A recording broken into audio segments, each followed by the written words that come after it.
Selamat pagi Bapak Ibu. Pagi ini kita akan melandasi hidup kita dan seluruh kegiatan kita dengan satu ayat firman Tuhan yang akan kita renungkan. Dari Yeremia pasal 29 ayat 11. Demikianlah bunyi firman Tuhan. Sebab aku ini mengetahui rancangan-rancangan apa yang ada padaku mengenai kamu. Demikianlah firman Tuhan, yaitu rancangan damai sejahtera dan bukan rancangan kecelakaan, untuk memberikan kepadamu hari depan yang penuh harapan. Dalam bagian firman Tuhan ini saya memberikan sebuah tema, yaitu Allah pemilik kehidupan ini. Bapak Ibu, di dalam dunia ini hanya ada dua pilihan, yaitu memilih untuk menyembah Allah sejati atau memilih untuk menyembah kepada berhala-berhala. Nah, Yeremia pasal 29 ini sebenarnya latar belakangnya ada di dalam pasal 25, di mana umat Israel itu mengalami pembuangan ke Babel. Nah, mereka mengalami pembuangan karena ketidaktaatan mereka dengan kembali menyembah kepada berhala-berhala.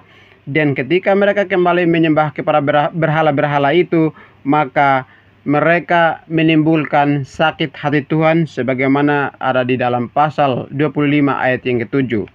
Yang kedua,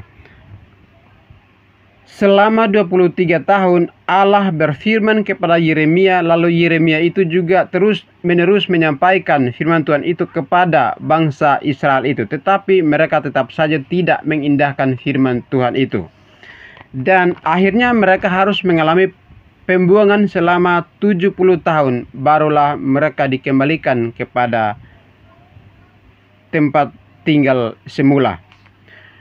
Bapak Ibu Saudara yang terkasih di dalam Tuhan Yesus Kristus, di ayat yang ke-29 ini, Allah sebagai pemilik kehidupan ini, Allah persis mengetahui rancangan apa saja yang ada di dalam dirinya kepada orang-orang yang percaya.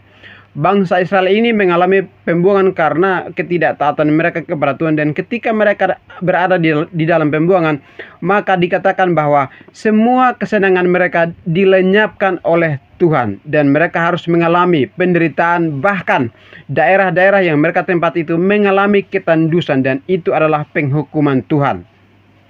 Nah, tetapi di dalam pembuangan bangsa Israel kepada Babel, sebenarnya Tuhan menginginkan satu persekutuan dengan umatnya itu. Allah menginginkan supaya suku Yehuda dan segenap penduduk Yerusalem itu kembali menikmati persekutuan dengannya. Dalam masa pembuangan itu Allah menginginkan mereka kembali bertobat, dan ketika mereka bertobat maka Allah akan mengembalikan mereka dari pembuangan ke tempat asalnya. Dan Allah berjanji bahwa keadaan mereka akan dipulihkan, dan tidak hanya dipulihkan, tetapi Allah menginginkan supaya umatnya itu menikmati kehadiran Tuhan di dalam hidup mereka, sebagaimana di ayat yang ke-14 dari Yeremia pasal 29.